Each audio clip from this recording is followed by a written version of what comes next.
Kapag matindi ang pagbaha, pwedeng gumamit ng mga improvised na pampalutang gaya ng salbabote o salbabidang gawa sa bote. At kayo po mismo, pwedeng gumawa ng pampalutang gamit ang karaniwang gamit sa bahay. Ibandila mo, Atom Araulio.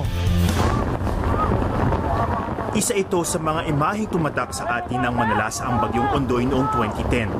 Sa kasagsagan ng matinding baha at pagbuhos ng ulan, ilang pamilya ang nakunan ng video na inaanod sa San Mateo River bago sumalpok sa tulay. Marami ang nasawi. Mas marami sanang nasagip noon kung may suot na pampalutang ang mga biktima.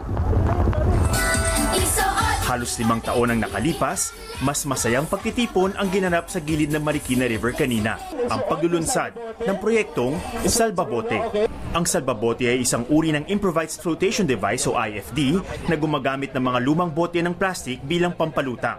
3 taon daw pinag-isipan ang disenyo nito kasama ang Philippine Coast Guard para magamit sa iba't ibang paraan. Simple ito, matibay at higit sa lahat, mura.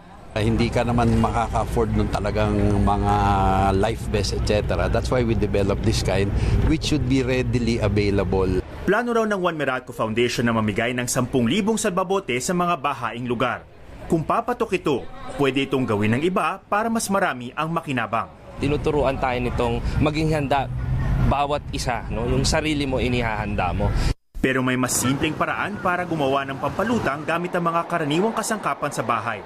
Pwedeng isuksok sa isang backpack ang ilang lumang bote ng plastic para gumawa ng IFD. Pwede rin gamiting pampalutang ang 2 malaking galon ng tubig na pinagtali. Ang mahalaga, mabilis itong magagawa kapag may emergency. Atom Araulio, ABS-CBN News.